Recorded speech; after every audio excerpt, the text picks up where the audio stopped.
और खबरों की शुरुआत करेंगे इस वक्त की अहम खबर के साथ।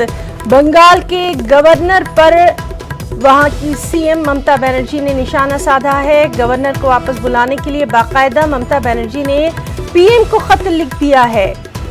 ममता ने अपने खत में लिखा है कि 2-3 बार हमने गवर्नर को हटाने की बात कही है। गवर्नर की तकरीर में हमसे मशवरा नहीं किया गया। आपको बताएं कि बंगाल के गवर्नर आज 7 बजे शाम में अमित शाह से मुलाकात करेंगे। ममता बनर्जी का कहना है कि गवर्नर किससे मिलते हैं ये उनका काम है।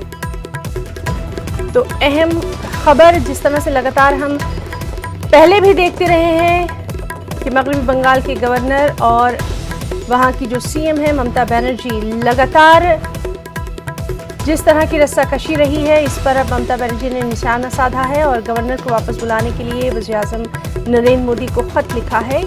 2-3 बार हमने गवर्नर को हटाने की बात कही, गवर्नर की तकरीर में हमसे मशवरा नहीं किया गया।